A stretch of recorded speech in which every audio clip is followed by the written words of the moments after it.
મંગલ ભવન. દાદાજીનો ઢાળ છે સાહેબ. હું બહુ ઓછું ગાઉં છું કે आई कैन नॉट सिंग उसको, कि वो स्मृति में मैं लौटना नहीं चाहता.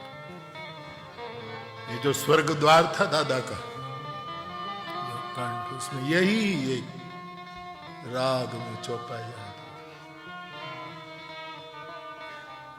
मंगल भवन. हमें हमें हमें डिस्टर्ब न करता हो. क्यारेक एकला बैठा हो અને ચોપાઈ ગાય રામજી મંદિરના ઓટે અને આંખમાં આંસુ જોઈએ ત્યારે એમ થાય કે નહીં, આમાં વચ્ચે આપણે પડાય નહીં. અદભુત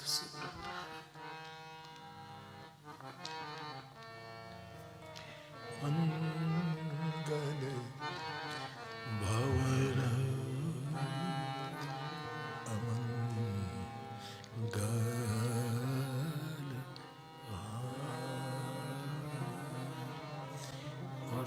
बेटे, मानस में जितनी अर्धाली एक जैसी आई है ना, दादा उसको कंठस्थ रखते थे. देखो कि मंगल भवन अमंगलारी, एक पंक्ति में आधा मंगल, ऐसे मंगल भवन